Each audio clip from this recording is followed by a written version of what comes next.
James Barús.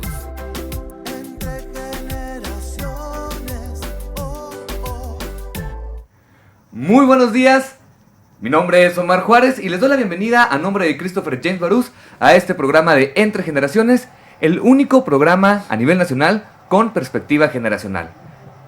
Antes de que se me olvide y antes de que pasemos a otros temas, traigo aquí mi moñito rosa que me hizo favor de compartirme Alejandra Cárdenas, porque como bien saben, el día de ayer fue el Día Mundial de la Concientización contra el Cáncer de Mama y todo el mes es octubre rosa, así que nos ponemos los moñitos para un poquito de concientización. Y bueno, el día de hoy tenemos un gran programa con grandes invitados, con grandes invitadas, perdón. Hoy estoy rodeado de solamente mujeres, ya que ayer tuvimos a puros hombres en el estudio, pues hay que conservar la igualdad de género. Y el día de hoy vamos a hablar de las elecciones del pasado domingo en Coahuila e Hidalgo. Ayer lo tocamos más o menos por encima, pero hoy vamos a entrar de lleno a ese tema. Vamos a hablar también de Trump contra los inmigrantes otra vez y también vamos a hablar de la Operación Padrino. Y para hablar de estos temas nos acompañan grandes panelistas que ya han estado en repetidas ocasiones en el programa. Nos acompaña en primer lugar representando a la generación Baby Boomer, activista ella es Elena Rojo. Elena, buenos días. Buenos días a ti, a las compañeras y a quien nos escucha por el otro lado. Muy buenos días, nada más, si nos podemos pegar un poquito más al micrófono posteriormente. También nos acompaña de la generación Millennial, ella es administradora, Alejandra Cárdenas. Ale, buenos días, ¿cómo estás? Hola, buenos días, muy bien, feliz de iniciar esta semana aquí con todo tu auditorio, Mar. Muchas gracias. Y también representando a la generación Centennial, ella es universitaria de la Facultad de Derecho, Andrea Frías. Buenos días, Andrea, ¿cómo estás? Hola, buenos días, muy feliz de estar con todos ustedes. Muy bien. Y vamos a arrancar de una vez con el programa, porque el pasado domingo, 16 de octubre, Coahuila e Hidalgo tuvieron elecciones para renovar presidencias municipales y diputaciones. Para sorpresa de propios y extraños, el PRI se llevó carro completo en Coahuila y 32 municipios en Hidalgo. Elena, digo, no por nada, pero ¿qué lectura nos da esto que pasó si lo juntamos con el desorden que trae ahorita la dirigencia de Morena? Qué bueno que me preguntas esto de entrada. Fíjate que yo le estuve dando de vueltas a la cabeza y la verdad es que los resultados no son sorprendentes. O sea, en estados donde jamás ha habido alternancia, jamás, sabiendo, y porque me consta, sabiendo el funcionamiento de la maquinaria que tiene el PRI, en plena pandemia y con una votación del 38%, contemplando ese tipo, los resultados son lógicos, ¿sí? O sea, los resultados son lógicos, que haya ganado el PRI en donde jamás ha perdido y en donde ha utilizado pues todo lo que sabe hacer. O sea, está documentado la compra de votos, la coacción del voto, todo ese tipo de cosas, no tiene caso repetirlo.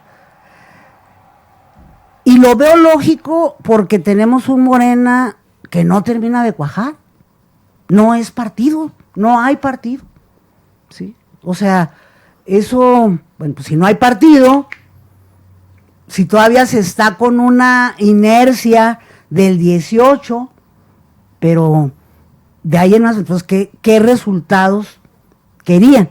Lo que sí me parece es que se hace muchísima laraca en cuanto arrasó contra Morena. Pues sí, o sea, no veo yo por qué hacer tanto orgullo de que el dinosaurio todavía esté dando patadas. Eso sí me sorprende, para que vean, o sea, sí, ¿cómo puede ser que con tanto todavía patalí? Alejandra, ¿crees, mencionaba Elena un índice de participación del 32%? 39. 39%. 39.43. Sí. 39.43%. Sí. ¿Crees que realmente en un país como México, donde la participación, la gente sale a votar muy poco, tuvo algo que ver realmente el coronavirus? Me regresé 10 años en el tiempo.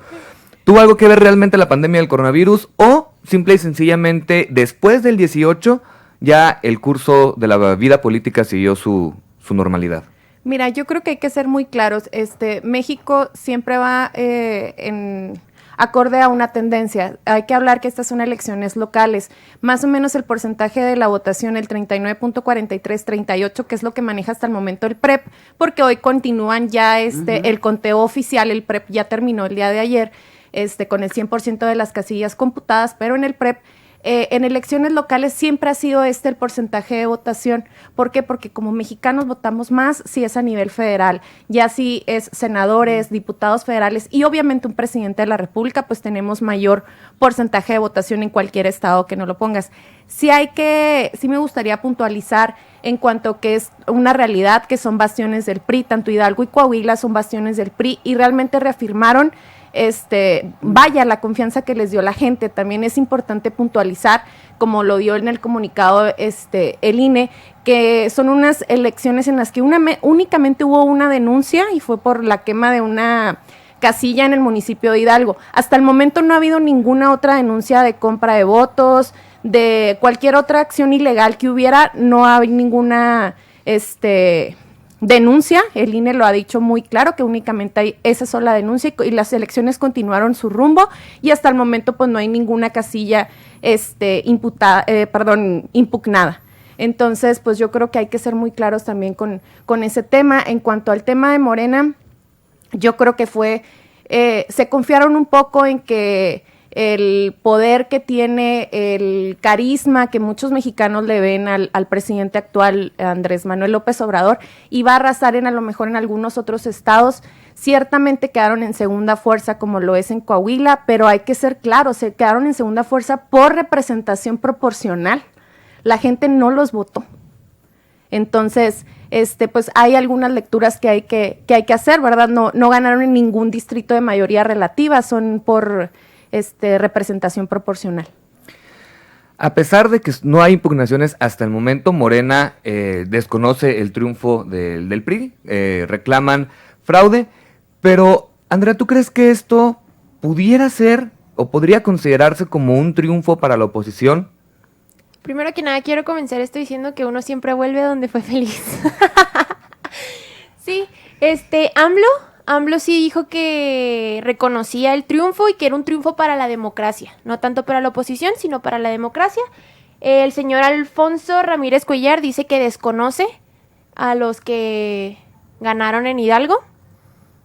Y pues para mí sí es un triunfo no de la oposición, sí es un triunfo de la democracia. Nos damos cuenta que Morena sin AMLO no es un partido, es una conglomeración de personas de una sola persona. O sea, sin AMLO ellos no hacen nada, como dijo ahorita Elena, no son partido, no terminan de cuajar. No es invencible, tampoco nos dimos cuenta que Morena no es invencible, que no las puede ganar todas siempre. También que las personas ya están en un descontento tan grande de Morena que ya es evidente. Las personas ya no confían en Morena, ya no, si no nada más es AMLO, no gana otro, no nos está gustando la manera. Hace 2 años entraron en el poder y no nos terminan de gustar, siguen basándose en lo que estaban diciendo en campaña pues AMLO. Yo creo que, perdón, Okay. yo me quedaría también con opiniones de otra gente líder, ¿verdad? En Morena, tanto como Tatiana Cloutier, que ella, por ejemplo, fue parte de lo que dijo, ¿no? Que no se han creado cuadros en la militancia, sin crearse cuadros, pues no tienen a lo mejor un candidato que lo represente. Eso se me hace de manera muy responsable, una declaración muy responsable por parte de ella. Entonces, pues yo creo que aquí tenemos los diferentes contrastes, ¿no? Mientras el líder hasta el momento de Morena a nivel nacional desconoce los resultados, otra parte de Morena sí está reconociendo lo que están haciendo mal, sí están reconociendo que les falta liderazgo en los estados, que sí les faltó renovar dirigencias estatales, renovar dirigencias locales. Sí, yo creo que efectivamente en el día en que se terminó la elección y que Ramírez Cuellar dice no reconocemos esto, pues era debido a que tenía los datos en ese momento de todas las triquiñuelas, sean denunciadas o no. Digo, es como que cerrar los ojos ante algo que sucede y que por algo tienen 100 años existiendo el PRI. O sea, decir no sucedió, aunque no esté denunciado, pues es cerrar también los ojos a una realidad. En ese momento, claro que es lógico que si tú tienes esas impugnaciones que te da la gente de tu partido, si tienes las actas, bueno, nosotros no reconocemos nada porque nos están llegando las actas, porque nos están llegando los comentarios. O sea, eso es de lo más lógico que no reconozcas en ese momento. Son declaraciones de antier, esto que estamos comentando, ¿sí? Cuando se dice ganó la democracia, pues por supuesto, ¿sí? O sea, hubo partido de Estado como en otras ocasiones, como para que Morena, utilizando el poder como partido de Estado, haya parado ese tipo de cosas. No. Lo que pasa, Aquí también hubo, como decían, los programas sociales como utilizados electoralmente. No. Entonces, en ese sentido, por supuesto que viva la democracia, porque estamos rompiendo con prácticas que se venían haciendo y que ahora ya no. No creo que sea cerrar un poco los ojos, más bien yo creo que como lo comunicó el INE, ¿verdad? Y nuestras instituciones y vaya, pues venimos de un presidente que el INE lo declaró como presidente y fueron unas elecciones, ¿verdad? Yo creo que debemos de confiar en lo que el INE está haciendo por las elecciones. También hay que ser muy puntual en cuanto a que en todas las casillas que estuvieron, tanto en Coahuila como en Hidalgo, hubo representantes de todos los partidos, participantes también ciudadanos, y que todos los representantes de los partidos no firmaron alguna acta donde hubiera compra de votos o alguna otra de estas cosas. Entonces, ahí no te enteras. Pero es que, ¿por qué no confiamos? Ahí sería no confiar en la propia gente que tu partido está poniendo para cuidar tu propia casilla. O sea, no cuidaron las casillas la gente nada más del partido en el gobierno, por ejemplo, de Coahuila, no nada más puros priistas cuidaron todas las casillas, claro que no. Las cuidaron gente de todos los partidos y es responsabilidad de cada partido llevar su representante de casilla, capacitarlo, decirle cuáles son las cosas en las que a lo mejor se pueda fijar, toman también un curso del INE, entonces yo creo que no se vale también desacreditar a las personas que cuidaron las casillas ese día, porque si no nos metemos en un tema en tratar de decir que todo es corrupción o desacreditar, Sí, pero sin ninguna denuncia, yo creo que como país debemos de avanzar. Si tenemos los datos sobre las manos, si sabemos que cualquier partido está haciendo un acto de corrupción, es momento de denunciar para que nuestro propio electorado, nuestros propios ciudadanos, nuestra comunidad crea en nosotros. Muy bien, vamos a corte comercial y regresamos para cerrar este tema y luego ya vamos a lo siguiente. Estás Entre Generaciones.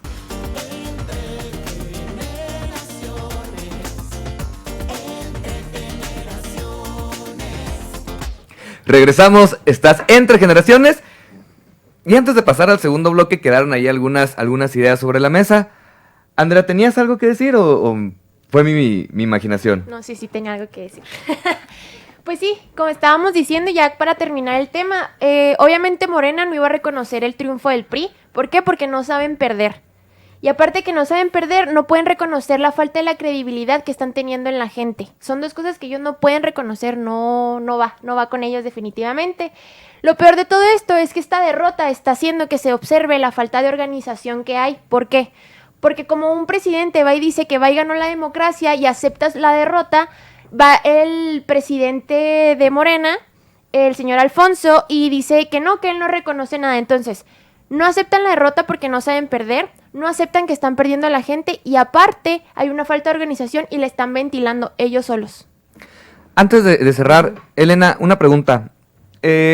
Ahorita mencionaba también Alejandra que sin Andrés Manuel en la boleta, pues baja un poquito la intención de voto hacia el partido de Morena. ¿Qué fue? Vamos a salir del terreno de las especulaciones y que el Tribunal Electoral resuelva en su momento las impugnaciones que se tengan que hacer sobre el proceso, pero dejando de lado eso, ¿qué pudo haber afectado? ¿El hecho de que no estuviera Andrés Manuel en la boleta o realmente el hecho de que el partido está ahorita en un momento de cambio, está en un momento de renovación y pues prácticamente podríamos decir que está acéfalo y que esa falta de organización se haya trasladado a la movilización del partido, de toda la estructura del partido el día de las elecciones? No, miren, o sea, por supuesto que es de todos sabidos que no tenemos presidencia nacional, que estamos en veremos, es de todos conocido que apenas tenemos 4 años de existencia, 4 años de existencia formal y haber ganado las elecciones, por favor, ¿sí? ¿Qué ganó el movimiento? El partido está en construcción. En ese sentido, eso no se puede negar, ahí está. Y comentábamos, hay fuerzas que empujan para que realmente se construya y hay otras fuerzas que hay que reconocer, ahí están, para que no se construya, ¿sí? Pero en el caso de las elecciones del domingo, perdónenme la vida, dense una vueltecita aquí por la sierra, en época de elecciones, y aunque sea un estado gobernado por el PAN, lo que rifa y controla son las prácticas priistas, y veamos cuáles son los municipios en donde todavía conserva el PRI. O sea, no podemos decir ganó la oposición. No, ahí no es oposición, el PRI. La oposición sería Morena y subió dos escalones, con todo y todo, lo cual significa que aún la esperanza existe, ¿sí? Que la gente entiende que se llegó por el movimiento, pero que las cosas no son proceso y que la podredumbre no se puede quitar en tan poquito tiempo. La gente lo entiende. Alejandra, ¿sí? para cerrar este tema.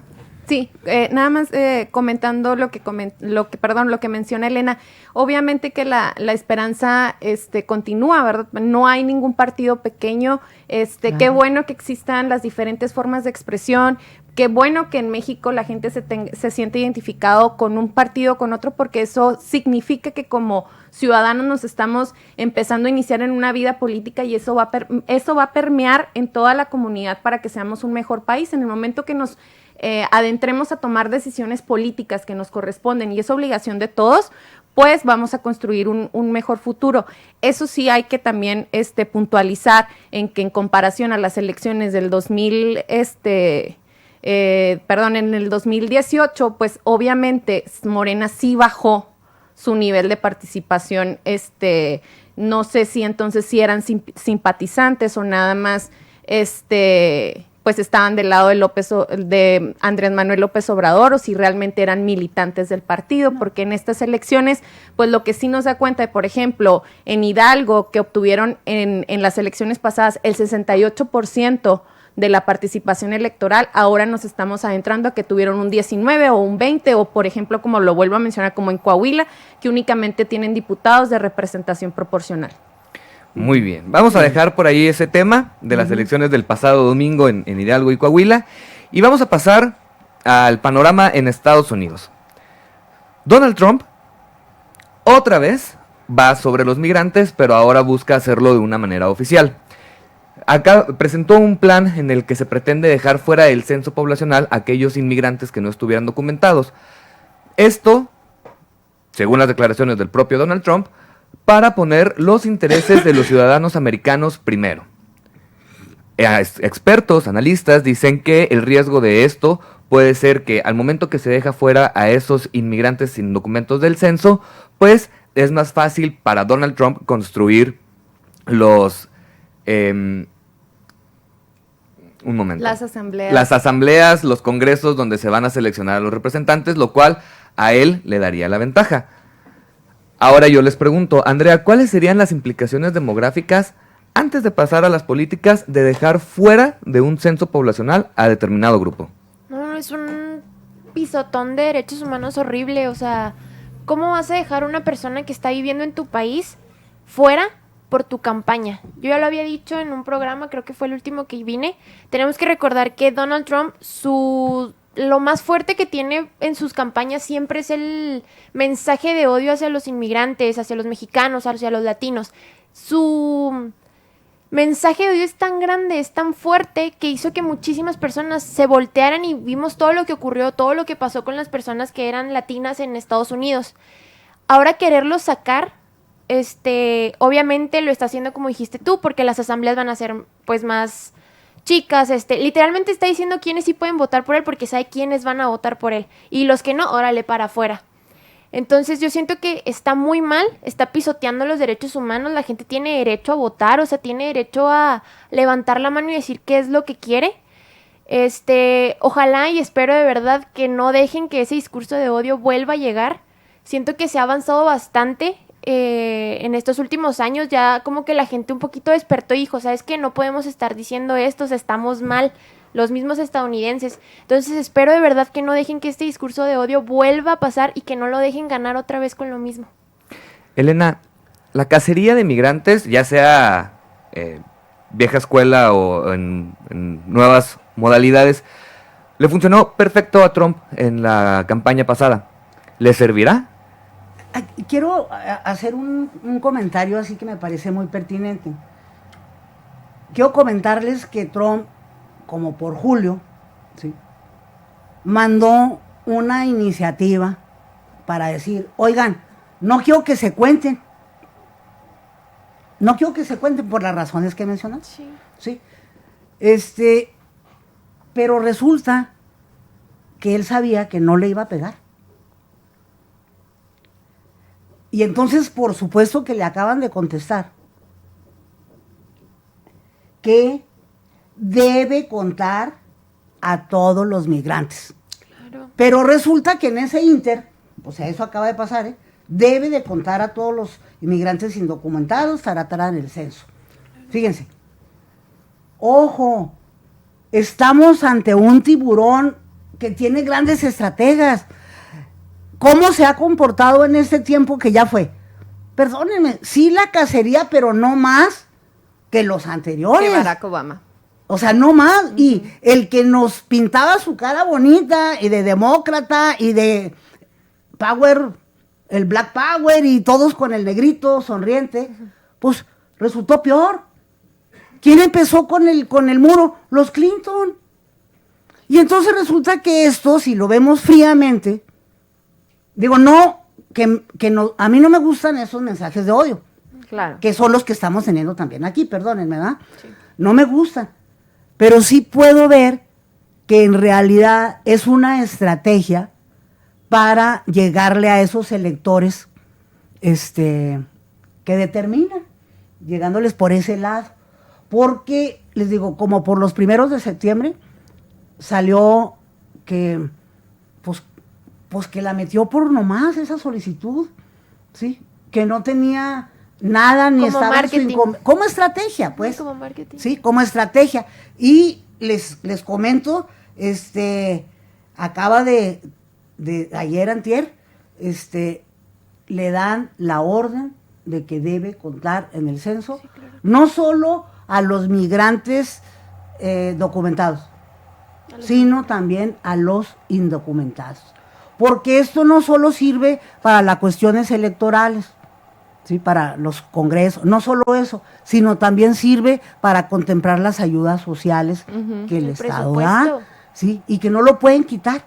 Pero aquí lo más interesante es que no estaba dentro de sus atribuciones ni siquiera el enviar la iniciativa. ¿Sí? Claro. Eso me resulta a mí muy, muy interesante, y de que a veces pues no vemos más allá de lo que se ve. No, y sobre todo también, yo creo que hablar de en contexto político, como lo es este tema, lo que significa realmente, ¿qué significa que no cuenten a todas las personas que no tienen una ciudadanía americana? Significa, por ejemplo, para que la mayoría de la gente nos entienda de lo que estamos hablando, que California, que Texas van a perder escaños de lo que son las asambleas en Estados Unidos, de la forma de votación como lo hacen ellos, ¿verdad? Que primero es la gente acude a votar, luego las asambleas. Pero ¿qué va a pasar después? Estados como Alabama, como Montana, van a adquirir, al reducirse la población que es censada, que es contra Alabama y Montana, van a tener escaños, y es la población que está en esos estados, pues ¿de cuál lado va a votar? ¿Y para quién va a ser beneficioso? Claro, claro. Ahora, ¿qué significa? Pues que los representantes que vayan a ser electos de esas asambleas, la forma en que se va a distribuir, como usted lo dijo, Elena, los apoyos sociales, los miles de millones de dólares que el gobierno reparte. Yo creo que ante todo, si hablamos de derechos humanos o hablar de apoyos, de programas sociales, pues hay que ponernos en el contexto político de lo que realmente significa que dejaran de contar a estas poblaciones vulnerables. Claro que la oficina del censo ya dijo que por lo menos hasta finales de octubre va a seguir contando. Entonces, ¿qué pasa si dejan de contar? Trump en enero, si continúa su mandato, va a tener los datos para reducir esas asambleas y ya reacomodar los distritos a mayor conveniencia, como lo mencionaba de los estados de Alabama o de Montana. Entonces, pues yo creo que hay mucho contexto político, hay mucha tela de dónde cortar de acuerdo a este tema, no solamente de derechos humanos, implica mucho más. Por ejemplo, la jueza que puso si realmente va a estar ya para enero, si la van a ratificar, si no, entonces, pues vaya, hay mucha tela donde cortar de acuerdo a este tema. Ajá. La Corte Suprema de Estados Unidos dijo recientemente que van a revisar a conciencia ese plan presentado por Donald Trump. Y Nancy Pelosi, la presidenta de la Cámara de Representantes, dijo que esta decisión de la Corte de analizar la propuesta es lamentable y decepcionante. Esto viene a agravar la situación del migrante en Estados Unidos, que ya de por sí es trágica, y pudiera ser que le pongan las elecciones de modo a Donald Trump. Ojo, o sea, quiero recordar una cuestión. Desde julio, Donald Trump mandó el memorando. Desde julio. Como por agosto, dijeron, Déjame ver. Sí. A principios de septiembre fue cuando sacaron, pues, este loco que trae. O sea, no tenía por qué mandarlo porque no le corresponde y demás. Y ayer, antier, ya le dijeron, el censo va. Y es que yo creo que no van a determinar estas elecciones, Omar, porque estas elecciones la gente en Estados Unidos ya está votando. La gente ya está mandando por correo, por mailbox su voto. Entonces, no va a afectar en estas elecciones. Lo que va a pasar es que el siguiente mandatario, ya sea Trump o sea Joe Biden, es este censo que se hace cada 10 años para la redistribución de las asambleas. Eso es realmente lo importante, las políticas públicas que van a salir de cada estado dependiendo de los representantes populares que tenga. Claro. Entonces, como siempre lo hemos dicho, Trump tiene un discurso de odio hacia los migrantes. Entonces, que estados, lo repito nuevamente, como California, como Texas, pierdan representantes, pues yo creo que es un revés hacia la política interior que tiene Estados Unidos, y pues ni qué hablar de programas sociales para los propios migrantes. Uh-huh. ¿Andrea? Sería dejar fuera muchísima gente que tiene que ver con el presupuesto de Estados Unidos. O sea, no es nada más... O sea, Trump es como que estos me molestan, estos no me van a apoyar, estos no me gustan, voy a ir quitándolos poco a poquito. Siento que eso es lo que quiere hacer. Seguimos con el discurso de odio, o sea, de verdad, yo no puedo creer que la gente le siga haciendo caso a eso. O sea, yo siento que después de que Trump dio su discurso de odio, la gente empezó a cambiar muchísimo su manera de pensar. Siento que en estos últimos, pues no sé, años, la gente como que abrió un poquito los ojos y se puso a checar más todos los derechos humanos, todo el respeto hacia las otras culturas. Entonces, si esto le llega a funcionar, si la Suprema Corte de allá llega a decirle que sí, va a ser un retroceso a todo lo que ya se ha estado haciendo, a todas las marchas, a todos los movimientos. Ya le dijo que no. Sí, gracias a Dios, ¿verdad? Pero si el hombre se le pone y lo vuelve a hacer, o sea, si sigue utilizando ese discurso de odio, sigue utilizando todas las herramientas que se le puedan otorgar, va a ser un retroceso muy grande. Y siento que además de darnos para atrás, se va a meter en un problemón, y a él no le conviene para nada, con todos los tratados internacionales, todo el respeto a los derechos humanos. O sea, no puedes estar haciéndole eso a las personas nada más porque a ti no se te acomoda que estén ahí. Lo que pasa es que acordémonos de que las instancias como por ejemplo la Corte Interamericana de Derechos Humanos únicamente hace recomendaciones. Eso es mucho de lo que nos falta. Al hacer nada más recomendaciones hacia cierto gobierno, ya sea mexicano o estadounidense o de donde lo quieran ver, quedan en recomendaciones, no quedan en mandatos o en leyes. Podemos hablar, bueno, en otro tema, ¿verdad?, de la sentencia del campo de algodonero. Es simplemente una recomendación, es simplemente una disculpa. Qué lamentable. Aquí nada más una cuestión, ojalá y sea muchísima gente la que nos esté escuchando del otro lado. Sí, ¿Por qué? Porque lo que tú acabas de decir es sumamente importante. no solo tengamos cuidado con los mensajes de odio que están sucediendo allá, prestemos atención a los discursos de odio que se están dando en nuestro país, ¿sí? Nada más, o sea, mucho cuidado porque también pegan Claro. y también inciden en las elecciones. Claro. Y con esta reflexión nos vamos a corte comercial. Regresamos, estás Entre Generaciones.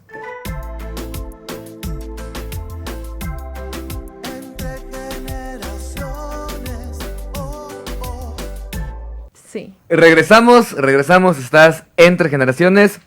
Estamos hablando de temas bastante interesantes en los cortes comerciales. Que tal vez valdría la pena replicar esta mesa y darle el tiempo que necesita este análisis. Ahí en próximos días les diremos qué onda. Pero vamos al tercer tema del día de hoy, que es la Operación Padrino y la detención del general Salvador Cienfuegos en días pasados por la DEA, la Agencia contra del Narcotráfico en Estados Unidos, por los delitos de narcotráfico y lavado de dinero. Delitos por los cuales en Estados Unidos le esperan de 10 años a cadena perpetua. Y aquí en México, nuestro presidente López Obrador ya dijo que prometió abrir una investigación en su contra. O consulta. O consulta. Alejandra. Bueno, pues yo creo que es un tema que a todo México nos cimbró, amanecer con la noticia de la detención del general, ¿verdad? De la forma en que se realizó, que fue con su esposa, con sus hijas, con sus nietas en Los Ángeles. Se habla mucho en que si fue una detención pactada o si fue realmente una operación de la DEA. Yo creo que nos abre el parteaguas para pensar qué es lo que está pasando con nuestras Fuerzas Armadas. Por supuesto que yo en lo personal a las Fuerzas Armadas les doy todo mi respeto, todo mi apoyo, porque son hombres y mujeres que arriesgan la vida diariamente, combaten algunos, y espero que la mayoría, al crimen organizado que opera y que reina en nuestro país, ¿verdad? Pero no podemos dejar a un lado el tema de la corrupción, el tema de qué es lo que está pasando en nuestras Fuerzas Armadas, si realmente hay corrupción en todas las fuerzas. Yo creo que vivimos en un gobierno actualmente donde todo lo que tenga que ver con organización civil y con gobierno tiene tufo a corrupción, pero las Fuerzas Armadas son sinónimo de honestidad, de pulcritud, de decencia, cuando ahorita acabamos de ver pues la detención que nunca se había visto, que es la primera vez de un secretario de la Defensa. Andrea. Sí, no, ahora sí que la realidad supera la ficción. Esto parece sacado de una telenovela. O sea, ¿cuándo íbamos a pensar que una persona que desde los 16 años estuvo en el ejército mexicano, tuvo todas las condecoraciones, fue secretario de Defensa, cómo íbamos a pensar que lo iban a agarrar? Y ni siquiera aquí en México, lo agarraron en Estados Unidos. Lamentable que Estados Unidos haya hecho más en ese caso que nosotros. Con nosotros ni siquiera tiene una carpeta, no tiene nada investigado. Aquí se perdieron varias cosas. Primero, perdió México. ¿Por qué? Porque es la imagen que va a proyectar ante el mundo. Perdió el gobierno de Enrique Peña Nieto porque, está en un sinfín de dudas, ¿verdad? Su gobierno ya perdió bastante, pero sigue pues perdiendo. Y perdió el ejército mexicano, que como decía mi compañera, cuando uno piensa en el ejército mexicano y los ve, es más, el mismo AMLO lo reitera y lo dice, son unas personas 100% pulcras. O sea, el ejército mexicano es recto, una línea, ¿no? Entonces aquí está perdiendo todo eso, está perdiendo la credibilidad que tenía el ejército mexicano ante todo México, todo México, y está también dejando como que poquito mal, si no es que bastante mal, a nuestro presidente, que nos los echó como Guardia Nacional y dijo, ellos los van a cuidar ellos. Entonces estamos viendo que desde su más alto mando hasta lo más poquito está lleno de corrupción. Entonces yo siento que estamos quedando súper mal. Pues yo creo que lo que estamos viendo es solamente lo que AMLO ha estado diciendo desde toda la vida. Estamos mal. Por donde quiera que levantemos la alfombra, vamos a encontrar cochinero y medio. Eso nada más es la prueba, ¿sí? Ustedes dirán, estamos quedando mal. No, o sea, AMLO no. Este No, gobierno no, no. No. ¿Por qué? Porque el discurso ha sido ese, ¿sí? Ustedes se imaginan, ustedes vean cómo está todos los días las cosas. ¿Ustedes creen que si se hubiera llegado con la espada desenvainada de manera real, Andrés Manuel existiría? Es una pregunta para el público. ¿Ustedes creen que de verdad? Yo creo que no, ¿sí? O sea, yo creo que se está limpiando poco a poquito, con mesura, con procesos. No se va a meter a la cárcel por cuestiones como se hacían antes, para luego meterlos, hacer a la araca y luego después pedirle disculpas porque no estaba bien integrado los expedientes. Bueno, ¿sí? es que ya estamos en el sistema de juicios orales, ya es diferente. Pero es el mismo asunto. O sea, si no puedes, o sea, si no tienes de verdad Las pruebas. las pruebas, Sí, pues sale. ni para qué. Es lo mismo que sucedió con las elecciones. Sí, claro. Sí lo vemos y todo, pero si no tomé la foto en el momento adecuado, pues no puedo. Es más, no sé si la foto valga o no. O sea, es en el mismo Ajá. sentido. Pero yo creo que fue un descalabro tremendísimo, no a AMLO, sino al Estado mexicano Sí. como venía. Y yo creo que nos muestra estos últimos 40 años de corrupción máxima, en donde hasta nuestra institución insigne, ¿sí?, fue corrompida. Sí. Ahora, tampoco digamos que es una maravilla. O sea, los lugares en donde está documentado la violación de los derechos humanos, sobre todo en la época de Calderón. Sí. O sea, sí. Ahora, ustedes imaginen, si el general, ¿sí?, si los mandos de Amero arriba, ¿sí?, están metidos hasta las chanclas, recibiendo sobornos directamente de los narcos, por favor, pues ¿qué podemos esperar de los de Amero abajo?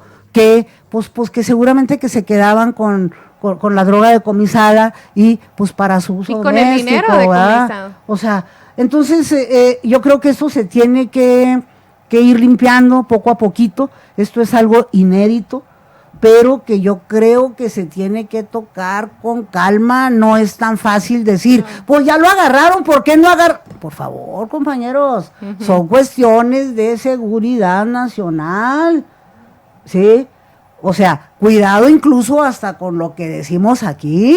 Sí. Hay que tener conciencia. De hecho, Digo, se los digo por Sí, por claro. la edad y por lo que acabamos de comentar de Marisela, ¿sí? O sea, yo creo que como público tenemos que ver las cosas como son, con cuidado, Con cautela. con cautela. ¿Y qué Por te otro dice? lado, yo creo que también AMLO ha dicho algo que yo no sabía.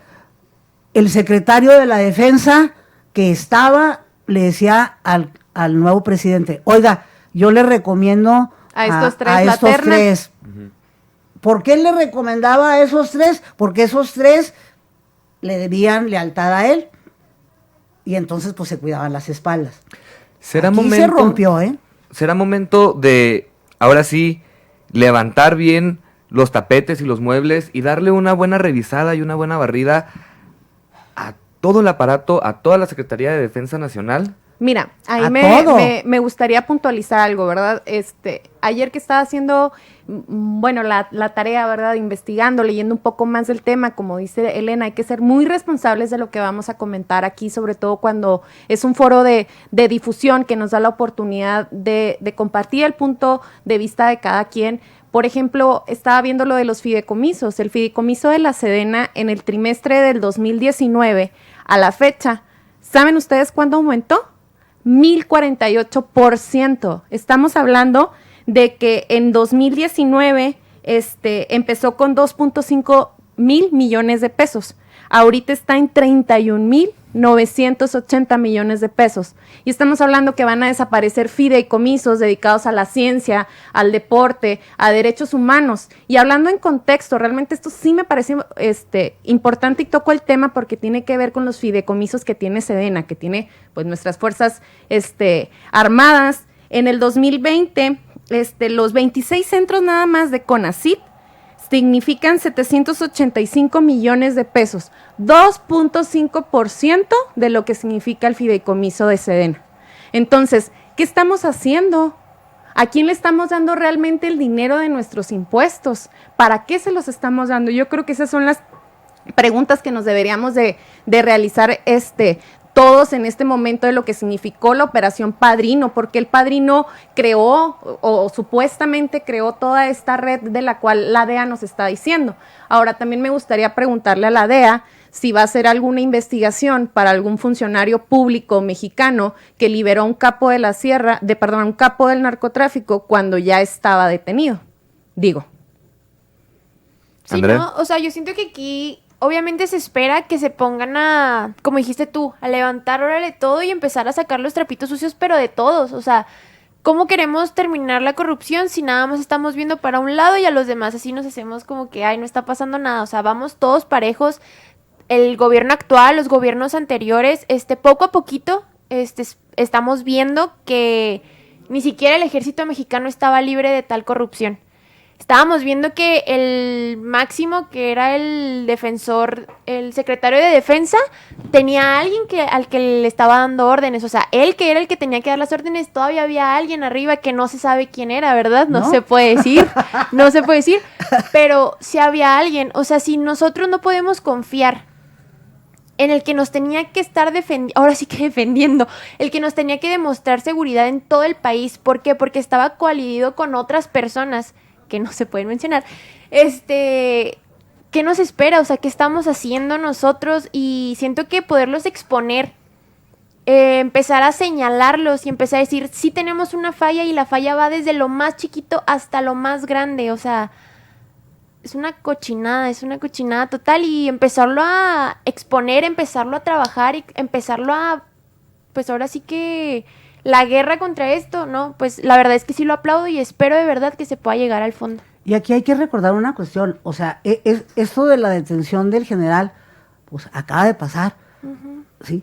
Acaba de pasar. Sin embargo, acuérdense del caso García Luna, que desde el 2002, desde el 2002 empezó a funcionar como tal. O sea, yo creo que hay que tener muy claro ese tipo de contextos, y obvio que mucha gente estaba embarrada, Claro. y sigue embarrada. O sea, yo creo que también hay que estar muy claros de que las cosas no son en automático, ni se pueden limpiar en automático, Sí, ¿sí? no. Y que muchas tanto de las policías como del ejército, ahí están, ¿sí? Sí. Pero no se vale, yo creo que sería muy irresponsable decir, pinche Andrés Manuel, ¿por qué no los corre?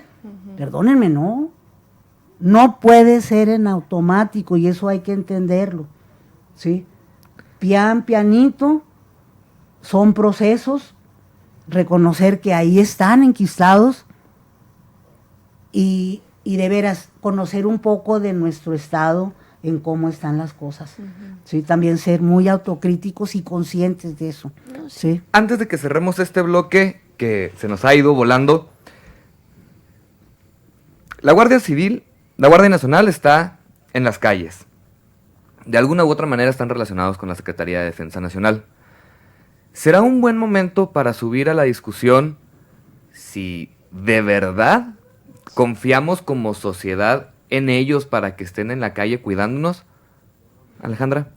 Pues mira, yo creo que debemos de empezar por lo pronto por quién es el que está al mando de la Guardia Nacional, ¿verdad? Hay que ver cuál es su currículum, hay que ver de dónde viene. Él era un general en retiro, creo que en lo que estaba leyendo desde el día de ayer, en abril lo pusieron al mando de, de la Guardia Nacional, pero su retiro oficial de las Fuerzas Armadas llegó hasta septiembre del mismo año. Entonces, pues yo creo que desde ahí vemos una manchita en el expediente. Hay que ser muy autocríticos, como dice Elena, hay que realmente documentarnos, hay que leer, hay que ver lo que está pasando en nuestro entorno y realmente ser muy cautelosos, con toda la información que se nos da y ser bien autocríticos de lo que realmente está pasando en nuestro país. Yo creo que la mejor reflexión que quedaría aquí sería ni tanto que queme al santo, ni tanto que no lo alumbre, porque si bien este gobierno se había jactado muchísimo de las Fuerzas Armadas, pues yo creo que ahorita estamos viendo que fue un estallido lo que realmente pasó y con la noticia con la que nos despertamos de que un general de las Fuerzas Armadas, el primero en todo el país, fuera detenido. Y el jefe. Y el jefe. Andrea, 30 segundos. Yo siento que el máximo shock que tenemos es que el ejército mexicano se veía como intocable. Entonces ver que no es intocable y que su máxima autoridad, o sea, está por crimen organizado, o sea, por narcotráfico detenido, es como que, híjole, o sea, qué padre, pero qué miedo. O sea, porque estás viendo la realidad de cosas que a nosotros no se nos presentaban, que no se nos veía como sociedad. Ahorita lo estamos viendo, entonces siento que es un gran shock. Y sí, definitivamente es el momento adecuado para observar si la Guardia Nacional tiene que estar en las calles cuidándonos o se tiene que guardar y empezar a rascar y pues barrer todo lo que tienen ellos. Mire, Elena. yo creo que aquí también hay que recordar una cuestión. Quien sacó al ejército a la calle fue Felipito. Fue el que lo sacó y es en la época en la que Fue el que mayor... declaró la guerra. Y es en la época en que mayor desmanes se hicieron. Ojo, aquí hubo un debate ahorita, el debate no es de ahora. O sea, cuando se propuso legalizar la presencia del ejército en las calles, ahora sí, porque antes era ilegal, y duró 12 años y ahí estuvo en la calle jodiendo. Ahora se discutió y quedó aprobado por la ley que fuera la Guardia Nacional con un candado. Va a durar nada más hasta el 2005, hasta el 20, va a durar 5 años. O sea, va a durar nada más 5 años. ¿Para qué? Para que sea responsabilidad solo de este gobierno. Es que yo ahí creo, perdón Ahí- que la interrumpa, que el fondo es el problema. No tanto es la constitución de la Guardia Nacional, sino a lo que me refiero al fondo es que se suponía que iba a ser una policía civil y el problema ahorita de lo que estamos viendo es que su mando es de las Fuerzas Armadas Mexicanas. Yo creo que ahí es donde está el problema. Pues habría que, da para más, ¿no? Da para más, Ya, pero... ya amarramos la siguiente invitación, ¿eh? Da para más, pero vamos a corte para regresar a la ronda rápida. Estás entre generaciones.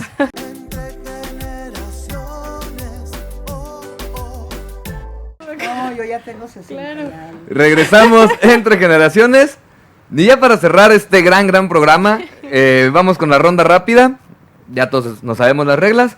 Empezamos con Elena. Elecciones 2020. Morena. Alejandra, fraude electoral. 20. Sí, 20. Las pasadas del domingo. No, Morena. Morena. Sí, no, se avanzó. Alejandra, fraude electoral. Con pruebas. Andrea, democracia. Ganó. Elena, PRI. Existe. Alejandra, participación ciudadana. Lo más importante. Andrea, Morena. No, pues está. Elena, Salvador Cienfuegos. De peligro. Alejandra, narcotráfico. El padrino. Andrea, impunidad. No se puede, no puede seguir. Elena, Donald Trump. En el aire. Alejandra, migrantes. Derechos humanos. Y Andrea, elecciones 2021. Pues, Morena. ¿esperanza? No, jamás. Esperanza. Con esto Bueno, cerramos. casi lo dijiste. Con esto cerramos este gran programa. Elena, muchísimas gracias. Alejandra, Andrea, de verdad, muchas gracias. Vamos a repetir esta mesa. Ahorita nos ponemos de acuerdo. Pero por el momento ha llegado la hora de despedirnos. Y recuerden que a nombre de Christopher James Barús les deseamos que tengan un excelente día y una excelente semana. Y recordemos también que a esta vida venimos a hacer amigos, a hacer historia, pero sobre Eso es todo todo. a Eso ser es todo, felices. chicas, ¿eh? Hasta mañana.